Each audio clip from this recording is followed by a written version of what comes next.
Mayam Kumzari, Domning Biribus Impact News ni, I Joyshree Usham Impact News ki, Manung Hunenda Taram Nokchari. Handaksi akoy Anoba Lengak, Anoba Chief Minister, Gi Ming Makada, Lamdam Masraisa, Crisis Resolution Program ba, IDP rehabilitation ki matang da thabak tharo mayam pakat pa lambi thong sembat panaching ba simyam thengnare masida natana Manipur gi governor Bhalla ga Union Home Minister Amit Shah ga unare habegi pauk jo kon thengnare masi governor ji akhoi gi state amagi constitutional head ni aduga governor ga home minister ga unabasi masi adum unadaba nate routine oina unabasu lei aduga yamna akhoina Manipur gi situation yang potaraga di any meeting akhoi gi state sigi leader ga akhoi gi central leaders ga meeting tawba habisi yamna significant oiba maina miyeng di yinga I habdi Manipur gi crisis asna maram oiraga any meeting is taken very seriously aduga akhoina thengnajabada hariba meetings reiza Manipur gi law and order situation gi matangda kupna khana ki hari maduda natana IDP singi matangda aduga maroina ongoing peace adagi security gi measures mayam thabak thorom mayam state lengak na locally basigi matangda meeting du maina chathaki bani hairi aduga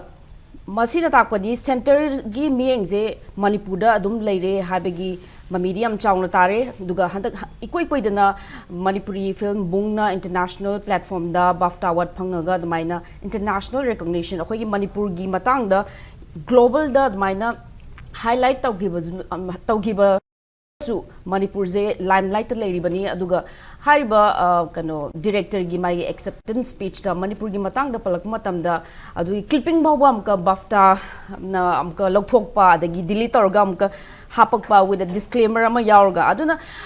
Manipur je dum khoi nathai na dum leirabra hai na nungaitana mai lei matam da smaina sikum masadan limelight lak pasra is da center gi site gi ahen ba mieng changlabra haibagi wahang hang da basnate aduga masida natana Manipur gi akhoi gi Rajya Sabha gi MP Laishram Sanajaoba'S mahakpu the India Nordics Parliamentary Friendship Group ki member oina hapakpa notice ki aduga notice states mayam leitars maru oina Manipur dagi main hapakpa je masigi significance yam chaun leibra haina khanje handakta akhoi Prime Minister Israel da 2-day visit chatkibani aduga Israel da mangode highest honor bhawan maina award su phangkibani aduga hozik Middle East da kanna hoje Israel ga Iran ge adugi lan ngarang dagi hogduna adugumba gi pause mayam leiribani aduna international platform gi yang pamatam adagi Manipur gi issue se yang pamatam aduna center gi miyeng je akhoi Manipur da kitang magi signal je miyeng je dum yengaga kanma makhal gi signal pirak libno haibigi matang da khana na bai tanja do logjege akhoi ngasi topic na Amit Shah Bhalla meet and Sanajaoba'S role what's Delhi signaling aduga akhoi ngasi panel members na ahan bada ahaki right mak da lengshin biriba oza Dr. Dhanabir Laishram social scientist oza butaram nokchari akhoi ani suba panel member na oza Ahongshangbam Mobi senior journalist oza busu taram nokchari and on my extreme right lengshin biriba oza Dr. Yumnam Premananda associate professor head of law department Manipur University oza busu taram nokchari ngasigi discussion hok cha basi hang ahamada oza Dr. Dhanabir Laishram lakjage oza hojiki yamna athuba khongtang mayam ju pai khale hoi hojik se violence ke pause ita dre adu pocket area hill area da nuai na da bade dumak leiri bani zomi gi district ki demands dum leiri bani adu hoje hoi governor ga home minister ga wari China meeting toroga Manipur gi security ki matang daga wari sanaba si mayam zimrak ta khoi gi anoba lenga ki cabinet se expansion tawdribani aduna masina karam kan tawgani harna baching bam am kano budget ki matungda tawrba yai kaina zo hairi mayam zimrak ta khoi gi MP Sanajaoba'S gi sumai international group amada sumai yaksala pose hoi center gi meng je Manipur da di leire haibase tagli bra ozai mot kha kambio Joyshree Delhi na sanaba dharma je khara khang dana ba ina khara sum tawbai dunida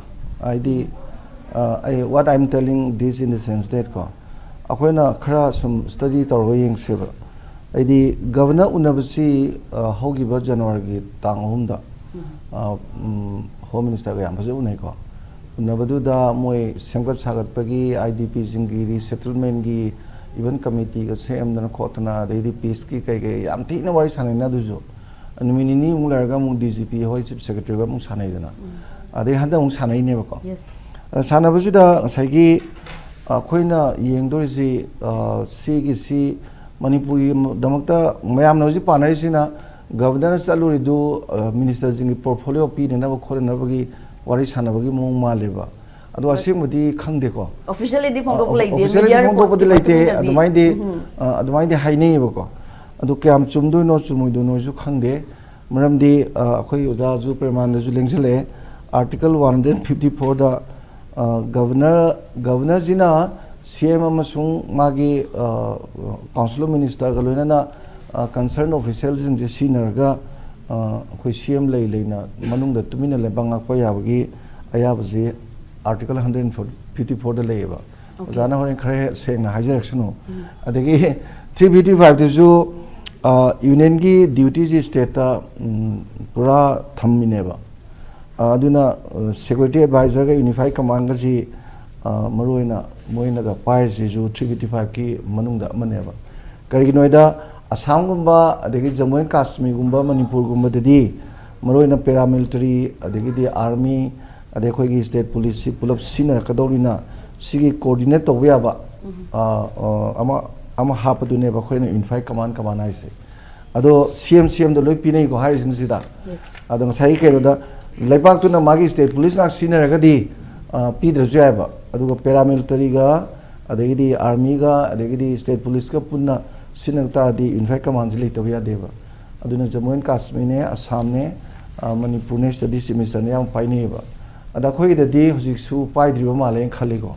chief minister di oire yengse ma pai da bra ju yengse ba pai draga di 355 dum leiri adegi di 150 article 154 je masi khoi gi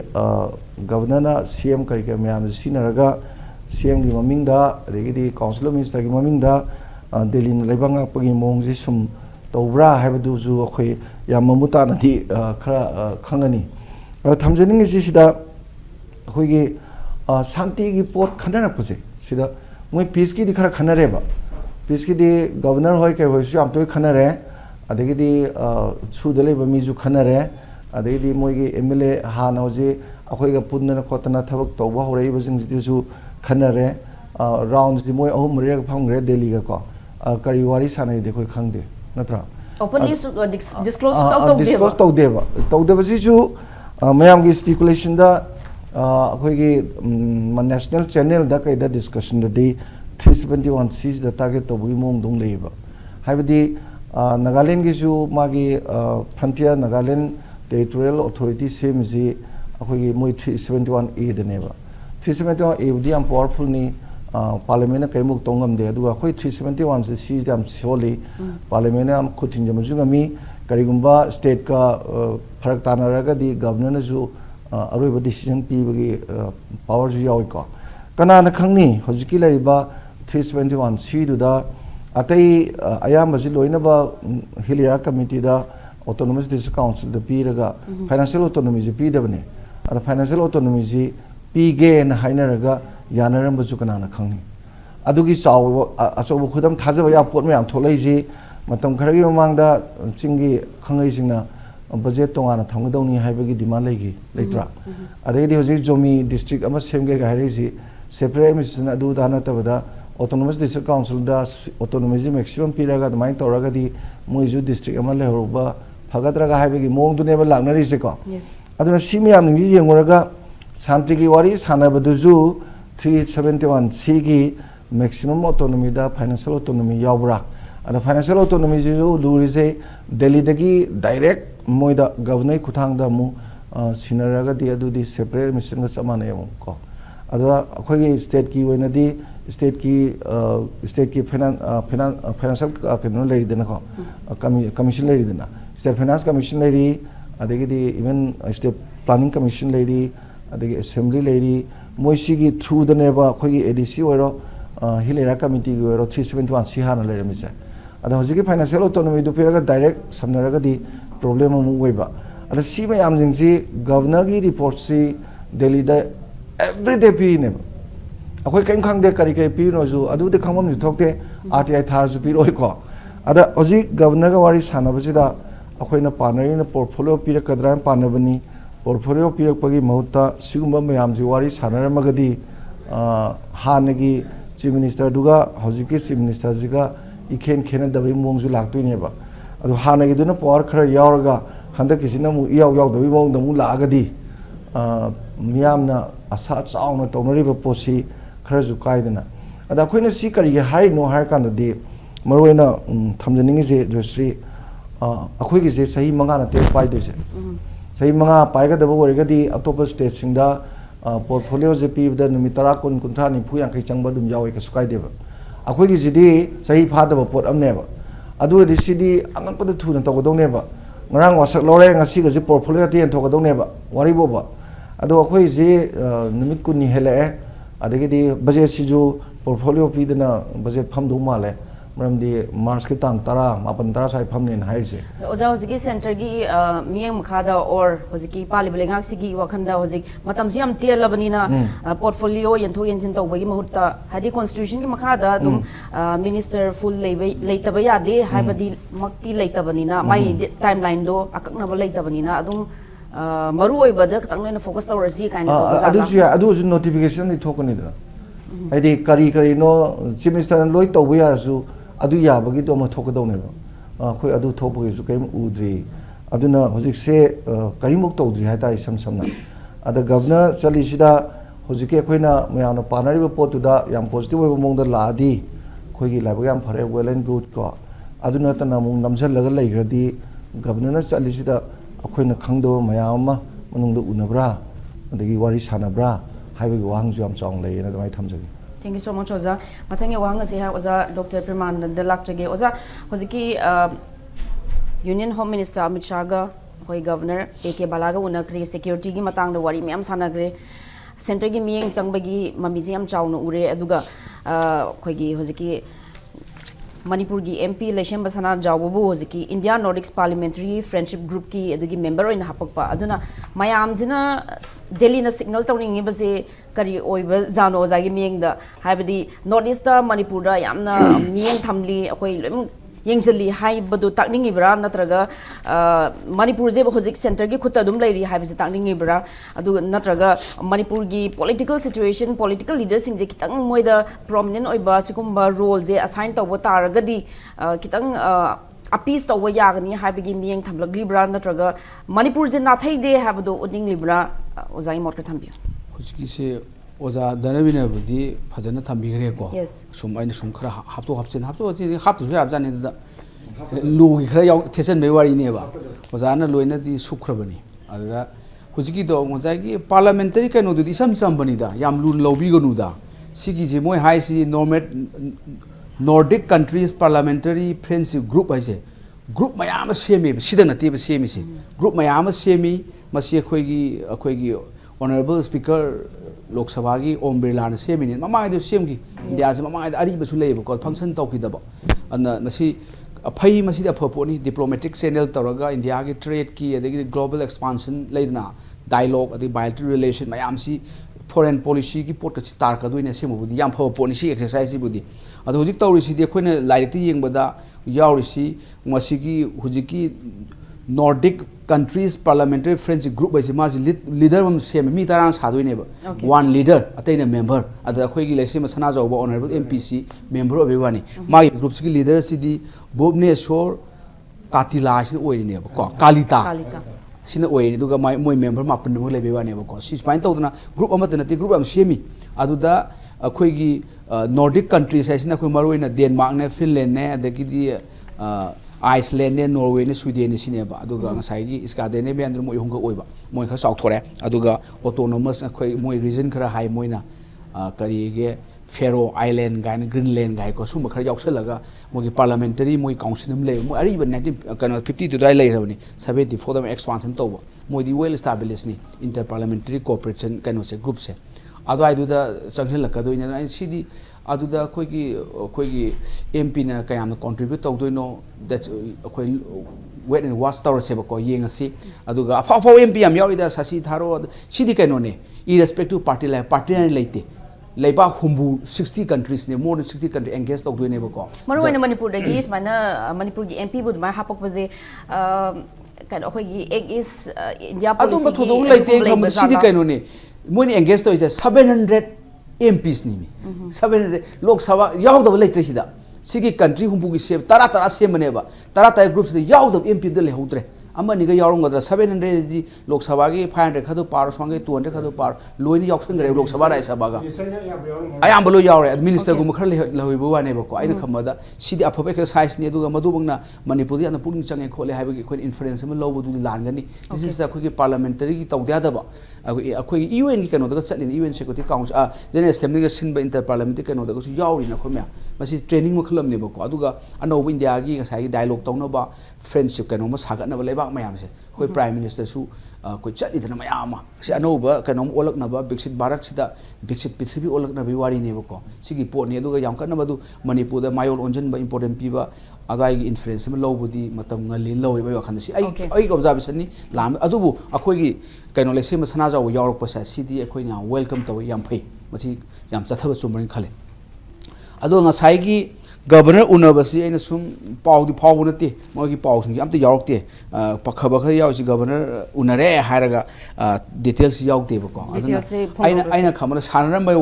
याब वारी सी बा म साबदा अहान बदा अखोई supreme court हंदक direction खरा मथक मथक लांथोखरेबको सुप्रीम कोर्ट सी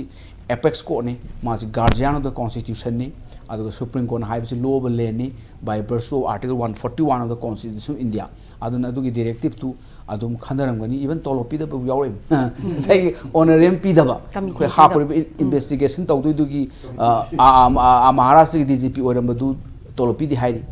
ओनरेम पीदी हाइरीबा अदगी ngसाई 3 मेंबर कमिटी अखोगी जस्टिस मिटाल कमिटी अदु कामुजु पीदी हाइ वारी बोबा लाख तारा पियु टांगा पियु याम इनी ने अमाय तौदना खो अदु बुक्ति यावसलइनी अदगी अतोप डायरेक्शन मयाम सु पिरकपा अदु मयाम सु खंदरम गुदु माले अदु इंटरन डिस्ट्रेस पर्सन सिंग करम कांदा रिसेटल तौदोइनो सिजु खंदरमगनी खना बाइदी यामुना खंदरमगनी को रिसेटल तौबसिसु अखोगी तांकक नायना तौब कोटपा डिसेंबर का पीर डिसेंबर दि लोइरे नौजि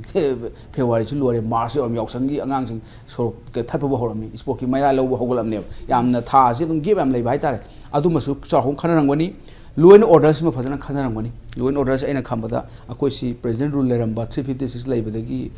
नोंमैगदी काप खोपदी नोंमै मसिंग काउंट तौरगदी याम हंदरी लौबे अदुगा नॉर्मल से लेबर लेतब देस अदुदी लेते अदुगा नोंमै अखोगी gun fire gun shot bomb के सिदी खर हंदरेबको अद अखा अराव हंदब हाइतारे अदुमा लॉ एंड ऑर्डर जो खनरंगनी अदुगा डिस्ट्रिक्ट को कईगुम डिमांड तौई कायना सु तौइना काहुं खरनको अदु खनबे खनदबई अदुसु गवर्नर ददी माई कनो ददी यावरंगनी गवर्नर द मेमोरेंडम द पिसन गिबना मदुगी पाउदम बजु ओरम बजु हाइदे हाइरम दो डिमांड कनो district formation is solely under the supervision of state government एबको सिद गवर्नर की खुद याव यारोय अदि होम मिनिस्टर केमत चटना दे तौदबई वारी तौगिबि लोई तौनदी अदुमा यावबदी गवर्नर हाइगे तो हाइदबुम लेरंगनी अदगी अमना आई सुम खनबदा खोइगी असेंबली सेशन से कौदा याक्तबने बजेट की कई लाख यावसलाबनेबको अन असेंबली सेशन से अखो इरांग हेक तौबा 2023 की कौरप असेंबली से मो मरिम तादे अमख कौबदु फमगिदे लेपग लुसंगम 11 मिनट फम जक संग लेपग दुम लुसंगिब फमबग फम ए दुदु स्पीकर तंग फमब्रा अमाय तौबा दुदि असेंबली सेशन बो हायाद्रे स्टैंड असेंबली स्टैंडिंग हाइतारेन वारी बोबा अमाय तो नोमत फजन खना खिदरबनी अदो हंदकसु असेंबली से मु बजेट कौरगा फुल बजेट न कौगतरा नत्रगना करी करी अमा लेदाय मोइलोंदा अमा दुमा पुथोगा दुलो संगिदो बे खंगदेबको हंदक किसी यामथिना मरो इंपोर्टेंट ओइबा अमदि ओइगनी हादि वाई खेम चैनल चिंगबा लेंगा के दमकदि मागी the one time one and last ओइदोरी बनिना दुगा मणिपुर गी हादि मागी टेन्योर जे 1 ईयर खतंग गायरबनिना अदुना मसरीज अखोगी स्पेशल पैकेज याव यावदे यूनियन बजेट याव यावदे काइन हारिबा मयाम जे स्टेट बजेट स्टेज यामथिना रिफ्लेक्ट तौरकदोरी ब्राउजर अखोइना खंगदम लेदि आर्टिकल 174 से हाइसी हुजिकी लास्ट सिटिंग सिका लाकदोब सिटिंग अनि सी 6 मंथ गेप लेबे यादि हाइबने हाइबने सही अनियक्ति कौबियु हाइबनेबा असम लोंदादा अदो हायना मिनिमम ने 10 कौरसु याइ कुल कौरसु याइ सेमिजिदी अदुना आइना खंबदा फमदा अनिरक्ति फमबियु हाइबा अदुगा अन्य खेना कौरसु याइबको अखोय ऑनरेबल खेमचानगी मतमसिदा माना अमुक्ति कौदबा यारो अनिरक अहुमला अदुम कौबि याइ असेंबली जे खनेगे फै डॉक्टर बिम साहेब अंबेडकर ना कॉन्स्टिट्यूएंट असेंबली की डिबेट 174 सिदा अनिरक सी हाकुमसी हाइरमे अहुमला हापसे मेंबर गा यावेबको अद मोइना हाइबदा असेंबली गा पार्लियामेंट जे फमेगे फै याम फमेदना यूरोप कंट्री अमेरिका गा फमगजानी अद अखोय दि फमदे असेंबली फमदेगे फत्रे ꯐꯝꯃꯤꯒꯩ ꯐꯔꯦ ꯃꯁꯤꯗꯗꯤ ꯗꯥꯏꯂꯣꯛ ꯇꯧꯅꯗꯣꯏꯕ ꯂꯣ ꯁꯦꯝꯒꯗꯣꯔꯤꯕ ꯑꯗꯒꯤꯗꯤ ꯄꯕ꯭ꯂꯤꯛꯀꯤ ꯏꯟꯇꯔꯦꯁ ꯂꯩꯕ ꯄꯣꯠ ꯃꯌꯥꯝꯁꯦ ꯈꯟꯅꯗꯣꯏꯅꯤ ꯏꯔꯥꯡꯁꯤꯁꯨ ꯑꯁꯦꯡꯕꯗꯤ ꯈꯟꯅꯒꯗꯕꯅꯦꯕꯀꯣ ꯈꯟꯅꯒ ꯅꯩꯅꯔꯒ ꯑꯦꯁꯦꯝꯕ꯭ꯂꯤꯒꯤ ꯑꯣꯏꯕ ꯔꯤꯖꯣꯂꯨꯁꯟꯒ ꯂꯧꯒꯗꯕꯅꯤ ꯑꯗꯨꯅ ꯑꯩꯅ ꯈꯟꯕꯗ ꯃꯗꯨꯃꯛ ꯌꯧꯅ ꯐꯝꯕꯤꯒꯗꯣꯔꯤꯕ꯭ꯔꯥ ꯅꯠꯇ꯭ꯔꯒ ꯐꯝꯗ ꯌꯥꯗꯕꯒꯤ ꯕꯖꯦꯠꯀꯤ ꯐꯠꯂꯨꯅ ꯐꯝꯃꯒ ꯂꯣꯏꯁꯤꯟꯈꯤꯗꯣꯔꯤꯕ꯭ꯔꯥ ꯑꯩꯈꯣꯏ ꯈꯪꯗꯦ ꯈꯪꯗꯦꯗꯤ ꯑꯩꯈꯣꯏꯗꯤ ꯌꯥꯝ ꯐꯝꯍꯟꯅꯤꯡꯉꯤ ꯑꯦꯁꯦꯝꯕ꯭ꯂꯤ ꯏꯁ ꯍꯥꯏꯌꯦꯁ ꯑꯣꯊꯣꯔꯤꯇꯤꯅꯤ ꯑꯦꯁꯦꯝꯕ꯭ꯂꯤ ꯏꯁ ꯂꯣ ꯃꯦꯀꯤꯡ ꯑꯣꯊꯣꯔꯤꯇꯤꯅꯤ ꯑꯦꯁꯦꯝꯕ꯭ꯂꯤꯅ ꯂꯧꯕ ꯋꯥꯔꯦꯞꯇꯨꯅꯦ ꯐꯥꯏꯅꯦꯜ ꯋꯥꯔꯦꯞ ꯍꯥꯏꯗꯣꯏꯁꯤ ꯑꯗꯨꯒꯤ ꯄꯣꯠꯇꯨ ꯗꯦꯃꯣꯀ꯭ꯔꯦꯁꯤꯒꯤ ꯑꯩꯈꯣꯏꯒꯤ ꯃꯍꯨꯠꯁꯤ ꯑꯦꯁꯦꯝꯕ꯭ꯂꯤꯅ ꯔꯤꯄ꯭ꯔꯖꯦꯟ ꯇꯧꯔꯤꯅꯦꯕꯀꯣ ꯑꯗꯨ ꯌꯧꯅ ꯈꯟꯅꯔꯒ ꯐꯝꯕꯤꯔꯛꯀꯗꯣꯏꯔꯥ ꯑꯗꯨꯗꯤ ꯑꯩꯈꯣꯏ ꯈꯪꯖꯗ꯭ꯔꯦ ꯈꯣꯡꯉ ꯈꯪꯉꯅꯤ ꯑꯗꯨꯃ ꯑꯗꯨꯒꯤ ꯈꯟꯅꯔꯝꯒꯗꯧ ꯃꯥꯜꯂꯤ ꯑꯗꯩ ꯑꯃꯅ ꯍꯧꯖꯤꯛꯀꯤꯗꯣ ꯌꯨꯅꯤꯐꯥꯏꯠ ꯀꯃꯥꯟꯒꯤꯁꯤ ꯑꯗꯨꯝ ꯀꯥꯕꯣꯛ ꯑꯗꯨꯝ ꯈꯟꯅꯕ ꯑꯩꯈꯣꯏꯅ ꯌꯥꯝ ꯇꯣꯏꯅ ꯅꯩꯅꯔꯦ ꯑꯩꯈꯣꯏ ꯏꯝꯄꯦꯛꯇ ꯑꯩꯈꯣꯏ ꯐꯅꯥꯝ ꯅꯩꯅꯔꯦ ꯑꯇꯣꯞꯄ ꯆꯦꯅꯦꯜꯗꯁꯨ ꯅꯩꯅꯔꯦ ꯅꯦꯁꯅꯦꯜ ꯆꯦꯅꯦꯜꯗꯁꯨ ꯌꯥꯎꯏ ꯌꯨꯅꯤꯐꯥꯏꯠ ꯀꯃꯥꯟꯁꯤ ꯑꯁꯦꯡꯕꯗꯤ ꯁꯤꯗ ꯑꯩꯈꯣꯏ ꯆꯤꯡꯅꯅꯤꯡꯉꯥꯏ ꯑꯣꯏ ꯑꯣꯖꯥ ꯙꯅꯕꯤꯔ ꯍꯥꯏꯕꯗꯣ ꯑꯥꯏ ꯑꯣꯜꯁꯣ ꯑꯦꯟꯗ꯭ꯔꯣꯁ ꯆꯨꯝꯃꯦꯕꯀꯣ ꯑꯣꯖꯥ ꯃꯃꯥꯡꯒꯤ ꯑꯩꯈꯣꯏꯒꯤ ꯄꯦꯅꯦꯜ ꯃꯦꯝꯕꯔ ꯑꯣꯖꯥ ꯈꯥꯏꯗꯦꯝꯃꯅꯤꯅ ꯐꯣꯡꯗꯣꯛꯑꯝꯕꯗꯤ ꯃꯁꯤ ꯑꯣꯐꯤꯁꯤꯌꯦꯜꯂꯤ ꯑꯣꯏꯅ ꯐꯣꯡꯗꯣꯛꯇꯕꯅꯤ ꯕꯠ CMꯅ ꯀꯃꯥꯟꯁꯤ ꯃꯥꯅ ꯄꯥꯏꯔꯦ ꯍꯥꯏꯅꯗꯤ ꯍꯥꯏꯔꯦ ꯑꯣꯐꯤꯁꯤꯌꯦꯜꯂꯤ ꯆꯦꯗꯤ ꯊꯣꯛꯇꯕꯩ ꯋꯥꯅꯤ ꯍꯥꯏꯔꯤ ꯑꯗꯨ ꯃꯁꯤ ꯃꯥꯒꯤ ꯑꯣꯏꯕ ꯑꯣꯄꯤꯅꯤꯌꯟ ꯑꯣꯏꯒꯗ꯭ꯔꯥ ꯍꯥꯏꯕꯗꯤ ꯑꯗꯨꯗꯤ ꯑꯩꯈꯣꯏꯅ ꯑꯗꯨꯝ ꯁꯤꯗꯤ ꯀꯩꯅꯣ ꯇꯧ ꯌꯥꯗꯕ ꯕꯥꯔꯕꯦꯜ ꯑꯣꯔꯗꯔ ꯂꯩꯇꯦ ꯑꯣꯔꯗꯔꯗꯤ ꯒꯣꯔꯃꯦꯟ ꯑꯣꯔꯗꯔꯁꯤꯗꯤ ꯏꯟ ꯔꯤꯇꯔꯟ ꯑꯣꯔꯗꯔ ꯑꯣꯏꯅ ꯊꯣꯛꯀꯗꯣꯏꯅꯤ ꯑꯗꯨꯅ ꯑꯣꯔꯗꯔ ꯊꯣꯛꯇꯕ ꯌꯥꯔꯣꯏ ꯑꯗꯨꯒ ꯑꯩꯒꯤ ꯑꯥꯔꯒꯨꯃꯦꯟꯁꯤ ꯀꯩꯅꯣ ꯍꯥꯏꯀꯥꯟꯗ ꯌꯨꯅꯤꯐꯥꯏꯠ ꯀꯃꯥꯟꯁꯦ ꯆꯤꯞ ꯃꯤꯅꯤꯁꯇꯔ ꯄꯥꯏꯐꯝ ꯊꯣꯛꯑꯦꯕ ꯀꯩꯅꯣ ꯑꯩꯈꯣꯏꯗꯤ ꯁꯔꯀꯥꯔ ꯂꯩꯔꯦ ꯁꯔꯀꯥꯔ ꯑꯁꯤ 163 ꯑꯣꯐ ꯑꯥꯔꯇꯤꯀꯜꯗꯨꯅꯦꯕ council minister headed by chief minister to advise the governor ꯑꯁꯤꯅꯦꯕ ꯔꯤꯌꯦꯜ ꯑꯦꯛꯖꯤꯀ꯭ꯌꯨꯇꯤভ ꯄꯥꯋꯔꯁꯦ council minister headed by chief ꯃꯤꯅꯤꯁꯇꯔꯁꯦ ꯂꯩꯕꯅꯦꯕ ꯑꯗꯨ ꯇꯥꯔꯤ ꯑꯣꯖꯥ ꯍꯧꯖꯤꯛ ꯃꯥꯅ ꯍꯦꯛ ꯁ꯭ꯋꯦꯔꯤꯡ ꯇꯧꯔꯕ ꯍꯦꯛ ꯃꯇꯨꯡꯗ ꯑꯦꯁ ꯄꯔ ꯗ ꯂꯣ ꯌꯨꯅꯤꯐꯥꯏꯠ ꯀꯃꯥꯟꯒꯤ ꯆꯦꯌꯔꯃꯦꯟꯁꯤꯞꯁꯦ ꯃꯥꯅ ꯄꯥꯏꯒꯗꯕꯅꯤ ꯍꯥꯏ ꯇꯥꯔꯗꯤ ꯀꯅꯥꯝꯇ ꯍꯪꯗ꯭ꯔꯒꯁꯨ ꯑꯗꯨꯝ ꯄꯥꯏꯕ ꯑꯗꯨꯝ ꯑꯣꯏꯗꯣꯏ ꯅꯠꯇ꯭ꯔꯣ ꯁꯦꯟꯇꯔꯅ ꯄꯤꯕ ꯑꯃ ꯆꯪꯉꯤ ꯑꯣꯔꯗꯔ ꯊꯣꯛꯂꯛꯈꯤꯅꯦꯕꯀꯣ Okay, ꯑꯗꯣ for ꯑꯩꯅ any ꯍꯥꯏꯖꯩꯅ new government lakpose every time adum CM change tawba khudingi adugi anova rule tholakadoribra ba center gi makutagi habdi mamangi lengaktadi NBN dagi lokthokki haibase leire thokpadi state government thokaneba goigi secretary commissioner thoktoini thokpadi state na thokaneba tawbudo bokhu manipur di khutchangre mamangda khutchangbanina ko honorable mamangi service oibiramba akoi ozabirena paigadabaneba singbudi ko paibadu madu lokthoga mai order do khoina pabadadi meeting gadi convene tawba ngami commander du ma oidre kuldip singh oibro kon taweba asida wadu kaireba mai aduna mai matamda oibani na hojikta anoba lenga anoba thokki unified command asi madana ti command adagi di sigi CRPF ki army gi mayam loi ani mani police ki loi ya command structure semakadoni akoina khanjarambana anoba lenga lakta automatically power myam do lag order ma tholakani thokpodu khoi commissioner home na tholakane ba ko thogasu adu thoktri bhogi bu thengnade sidi barbel nang pairo ko bondu haya pote and clear ni adu aina hajeina ai argument kaino ka unified command system is paiga dong haidi kaino kanda article ngasai gi article ying biro kaino sida 7 schedule gi ying kan 7 schedule dani state ki power si kai le 7 schedule ni logdoi ne ba ko 7 schedule ngasai gi list number 2 state list to the number 1 je public order entry number 1 je number 2 dana khoi gi police le ngane ba police ka public order si state lay bani na sigi post tawna bane ba ngasai gi war 352 legan wariam ni ko sidi national emergency na normal time di my public order du ga law police du ga state ki makut lairamina magi commander du state oi do unified command si mr oi do ne ko exception jamun kashmir kai khale adu gi wari du amani adu sigi post si akoina very clear oi do ba constitution gi pi ba pathap ne ba ko adu pi da ga signal ka do bhai unified command si sum pi da na sum tha khara thamak ta ga di whether Manipur still under 355 ga 350 kheni ko 355 leina adum sarkar leini sima khangbi ko koi khangdamina 356 350 ga khena base 355 di kaino 355 si su order taroi ko ngasi bokta 355 ki order am da thok3 India da there's no single order for 355 leita di order thokta di emergency ka chamana dro adu we have only 3 emergency ni akoi national emergency 352 haibamuga adagi di akoi gi sai background of constitutional machinery 350 haibamuga ade 360 finance emergency amku thamdi an sigi emergency ahum le emergency mari le ne order thodi sidi duty cast union government when there is the akoigi internal disturbance amasung external aggression leraba because of the state government cannot be carried on its function in accordance with the provision of constitution lerakanda union ki duty ni haibane ba adu 355 queen leita di automatic 350 on thara kaneba ko si ai na haibane te esa bomai case just mapan hai ni kano da 1994 da adu di very clear ni haidi akoi adu ga sima amana 365 go lei 365 sina union government leiba nga ko matam sida direction pirakane si to hik to pa yada aduna 365 355 hujigi duna amasina 365 aduna direction came issued by union government in the administration of the state government si tom pirakani adugi direction du state government tawdaba taraga su constitution na kari hairi it will be treated as state government cannot be carried on its function in accordance with the provision of constitution matuna tawbangam dena lawgani hairi agadi adu 365 to 11 tagad adu 356 proclamation thamak pya do za do isi mai article me amji yamna di yamna technical di thang ore do hoji khoi manipur le ri buse why kem chan lenga luching le ri bne manipur le ri buse karin chap chan hoji adu ekadi hoji ki do 355 duty ni na order thok thok ta ba adum toksal khane ba center na 355 leite ha ga su 365 ki basis da dum kapsal khani por dum ko adu po ta khoi khoi ki lenga sin di adum situations ji fazana handle tawri haina lobi ki dorba law and order situation for example litan clash da immediately deputy CM can deploy tawraga mind meeting tawraga laksin bagi pau adagi somchura chanpur rom da su any rang hoboda adum laksin bagi pau leibni na government effectively my law and order situations they handle tokjabanga me haina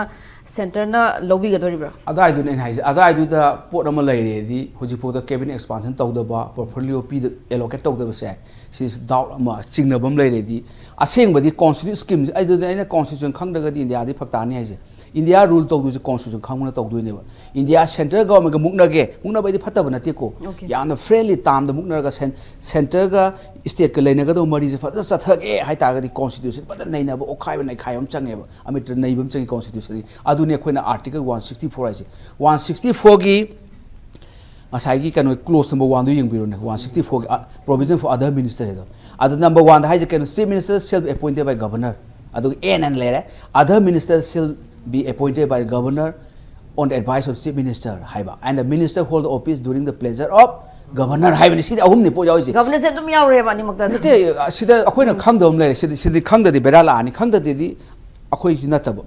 akoi leiba ngak pasne khangbom changi ba chief minister du di governor na hapane kaimta yawdre hapane man adun center da state na kotan taw hapnari sine ba hapajana adu di kaim yawram dre adu atopa minister hapasidi chief governor de hapkane ba other ministers shall be appointed by governor shall have ko menate ko compulsory ni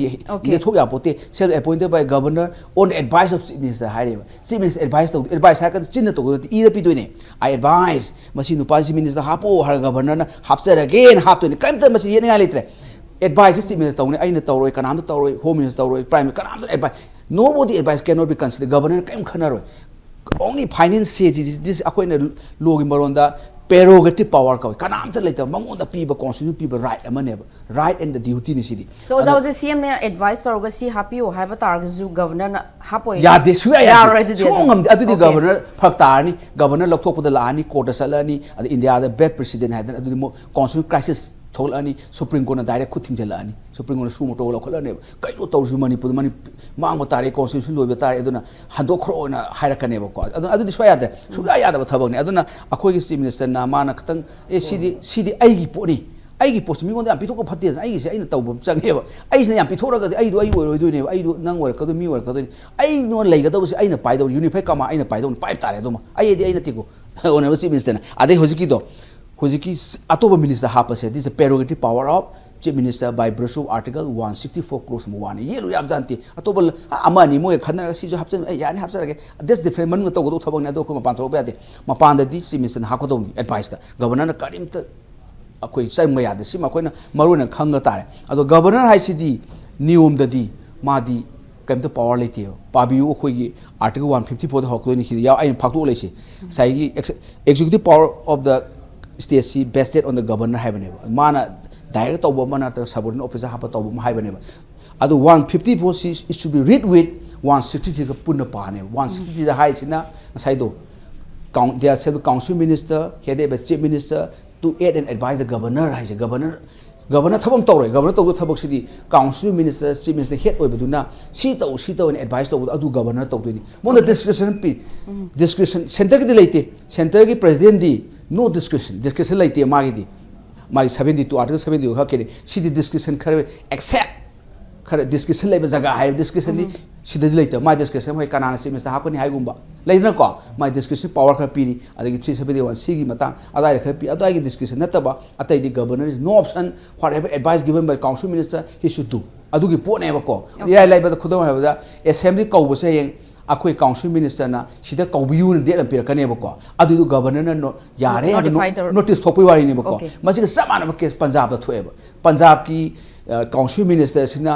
अखोई पंजाब की legislative assembly की session समन तौबिरो है Moina कौबस governor ना legal adviser ताना खिनी आई कौगिरो मतम खरा ने मतम लवे बको अद पंजाब सिना कयम साथी के कांदा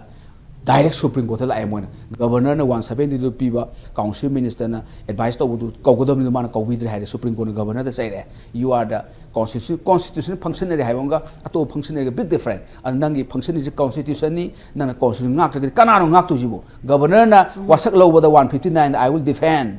protect kind of tawag lawri ni kanjab ka tawag constitution je mana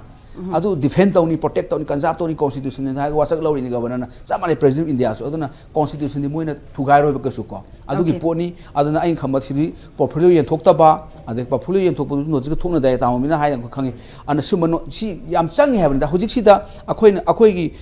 council minister si power do pai jadri hai bani da power do laktri ba power se laktri hai power do on the way ni power di na ai lo se lage power di akhoi mingon de lawdu nati power should be taken from Amit Shah power should be taken from the Narendra Modi power should be taken from United Nations power di constitution yaujei mi constitution yaujei ni sai power de exercise adu exercise to bungam upai leiti do maitai ma hanjin haina daina upai leiti loi do okay thank you oza mathang yo hanga se oza MOB senior journalist lak chege oza handa ekoi dana MLA Voltegi magi asiba hakchang puraga Churachandpur da tribute paying ceremony tawbuda ahoi governor adagi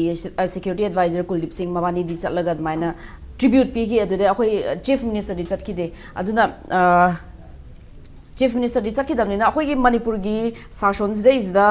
governor na mate khara pai chief minister na mate khara pai अखोई ने ngasai oza khoi na judum hybrid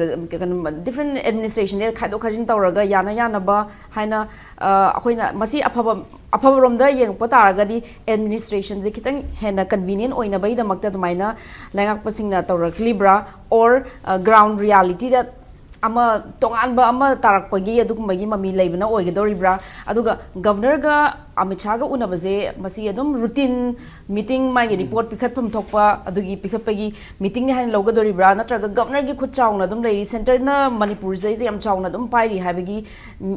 miyeng da yeng gadoribra ozai mut khar tham question di yam gre ai nahan mukti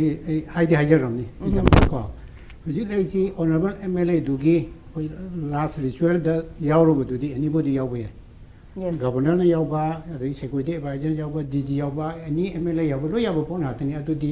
administration ga iti thodu no mari leina ne lodi okay ji khwai di maru je se oja Premananda bu di am detail topic re ko governor na union home minister unabasi kari da wari sarga unari no habasi de question number side arise to hoibo governor ga union home minister ga unaba yadi habidi leite adubo according to constitution makhoina state ki affair si wari sabadudi government ama sida leibadina madudi authority oidien edi loweba si ai interpretation ni ko sida yawri si ko Indian constitution article 166 the yawri si 166 ki 3 da ad yawri si governor na ko gi wanda hana hai wanda hana hodre yaro lenga ki saraya na business keno si sim ga dong leba kamai tong na government sarai ga de ge se che example impact tbc establish to kan da impact tbc karmaina sarai ga de ge he che si gi editor in chief na maduma sim ga dong leba mana si tau dong ni mana si tau dong ni ko ji pau no pung manga pa tong ni tau ta pa dong ni discussion adu to whatever mana sim ga dong leba madu gi do ko 166 te am clear on yauri adugi clear report to the article 166 clause 3 the high is na ministers in a pai ke do ba portfolio mayam do business mayam do adu yen thok ga dong ne madu yen thok ta na karmaina pai ke do ne question ne ba ji wajana thambi ke ba assembly handak pham ba gi kana so resolution jambi do assembly si handak pham men khala example yen thok ta bi da yen thok ta bi da adigi power pi da na kanan answer pi do re से budget पुथोकर कनाम पुथोकनी finance minister कनान होइग्रे पोट अम चंगिदना finance minister ने बजट पुथोकदोइनेबा मदो बोर्ड ऑफ अकाउंट ओबीआई और फुल बजट ओबे व्हाटएवर गवर्नमेंट की कन्वीनियंस तोगेरनी पुथोकदो पोटो फाइनेंस मिनिस्टर ना असेंबली तो पुथोकने फाइनेंस मिनिस्टर होजि कनान दे सीनियर के लाइट्री नंबर 1 सोई ने बसना अदेगी Minister Finance su piring khalasi pir ga man putho kanda atop tambuna question hangen khalone opposition na karina madu karam minister na kari ki pakhum pidori adu su leitri bosi the House of Leaders CM na lo pizza batare do mongo piru sene mongo authorized to bom changi ba okay masagi 160 yauri matung business lu siama kanda magi samai tawni ta amatung da Governor na Chief Secretary na order thokadone until and unless other ministers in the portfolio piding all the departments should be allocated to Chief Minister secretary. Chief Minister loin pai bi hai ba ya de kan lite ba minister da portfolio pi de su hai ba adum tawne ba tawde bu order du yaw de da Chief Minister du na kasu tongam de ba say example impacts the editor of Hapsalamon authorized the area of the Peter Gadimaka only. A man to video, the Taudoribra, news, the Taudoribra, at the management, the camera, Taudorma came home with the Pamaka editor and Pamaka Junio. Chapan the river. I don't know. Sigima thanks the government, and Ogi Aina Amusan Hana Haji, I'm sure repeat those again. 100 key Sathagiba Parliament, Ojipudi, a joint lady. Parliament to the Manipuri PRC, Sang Doctor Gadi. Manji kay no da PRC February trom de deploy benina amuk changtok bun jange ba PR changtok pa targeti Indian Constitution ke article 352 ki makha da state si emergency state whole be par be emergency le ren lauk thok bun jange ba madu tawna bo khonna ba da parliament bu thok de yar roi ba natragana election commission of India na Manipur si election to bo khudong sa ge roi na report on pi bu jange ba adubu MLA mayamama election toro kargalerga election to ba khudong chagiroi haibududi maram chadamnina adudi yaroi ba emergency lock to ponchange ba adu lock to kerti parliament puthoni putho khanarani khanabajida manipur gi maram dani ba khanadoise india gi parliament da BJP nuching ba government na khwaidi gi pamda basi manipur gi wari sa da badune adu moina shortcut thiraga ngak se seman gi ba khoi gi kari haitare khoina yam toin haiba proxy government haitare government di Central Salaiba, Azuga name check Amatamba. When a mamma da can look at Tonidana. Say Awana Manipur say that Kuntapugi, Loy Takaramaga, Moino, and give them the she didn't need home to Midna. Moy Makada Lengapa. I do proxy. Chapman of Portman Labourman Haleva. I couldn't young but the Uri film demanded government. I'm a lady, Minister expansion to get out another case. To whom took to Tongam Jesuare. ado portfolio bokti yen thok pige dawne mase yen thok bangam dri base moi manung da tasal le jala zomi ngam de nate tasal du de khoina bhamna sagat pane ba okay ha tasal du de bhamna sagat pani mo on pi ba power and function exercise tok de bagine che example no ida editor in chief tu na magi makha de staff sing tu de nang cc to haiba ngam dri si magi power exercise tok de mai ma thong ne ba hadi minister khara da pi khraga community khara gi minister na moi phang MLA na moi phang hong wi phang hong de ha be ge du irang tholak kadra ha be ge di community gi na te na minister di state of Manipur gi ni natra e khoina community wise minister pi targadi how many communities are there in Manipur oh recognized as 36 na du loi pi da bra ali board character di moi community di gi and sigi question je karen khala party problem de di say example hoji muslim gi silinau sing moi community da minister pb on demand to ko laibok phabade gi jd u da moi ma yawri ba yawra manu ne aldi ekhoi community p do ne BJP na ta ba my party na ta da my alliance na ta da pisan ta ko selu dro kane ba ana ekhoi na community wise minister demand to ji kai na da minister du na thabak to ka na community based thabak to ba helak ba gi ne Manipur ozado kar hojiki cookies jo MLA hojiki minister moida minister gi pi bataraga di portfolio pi bataraga di maduduna khoi gi Manipur gi overall functioning da hena mating pangani haina lobby ga doribra or masreis da charang na batholok pagi chance like ka sulai da minister di anybody mo be capable person dun thabak am mi duna minister oi ga dong ni madu moi na kana na ngam ni kana na ngam moi du moi na lepsa ko ko leptong lotre aduga cookies wogi wagera nagagi wagera maitei wagera muslim gi wagera wherever midna whole of Manipur gi issues and problems so my department do lebi ma sop to no ga dong ne ba chief minister ma thong ne ba adu si bhapta da na ikoina kari ai tare public function ma toraga aduda ada pigre ada do yengre da koi thabak to u le re ba minister singi MLA sing mathau dem dana te madudi officer sing mathau na ba lambi sembo wagera ammo wagera only MLA minister sing to gudabudi constitution piba moida law making authority adigi budget pass to ba government gi employees sing award pa hak na bo hona ba